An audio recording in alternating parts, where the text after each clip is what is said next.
હાલો ભાઈ, આજે તો મેચ જોવા ઉપડ્યા અમદાવાદ. અમે તો એવા તૈયાર થઈને નીકળ્યા કે જાણે ટોસ ઉછાળવા અમને જ બોલાવ્યા હોય. પવન તો એવો આવતો હતો કે ભાણિયાના વાળ તો જાણે હવામાં ગરબા રમતા હોય. સ્ટેડિયમની બહાર તો એવી ભીડ હતી કે સાહેબ ચંપલ ખોવાઈ જાય ને તો છેક મેચ પતે ત્યારે જ પાછું મળે. આટલી ભીડ તો રેશન કાર્ડની દુકાને પણ નહીં હોય. જેવા અંદર પહોંચ્યા કે તરત જ વિકેટ પડી ગઈ. આખી ટીમ એવી ભેગી થઈને કૂદતી હતી જાણે એમના ઘરે લગ્ન હોય. અમે તો રાડું પાડી પાડીને ગળું બેસાડી દીધું. મેચ જોવા સ્પાઈડરમેન પણ આવ્યો. ઓ ભાઈ, તું આ ઝાડ નાખીને ટ્રાફિક ક્લિયર કરાવી દે ને.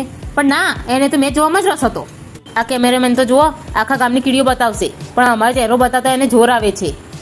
સ્ટેડિયમમાં એવા લાંબા માણસો હતા કે એમના ખિસ્સામાંથી રૂમાલ કાઢવો હોય ને તો બી સીડી લાવવી પડે.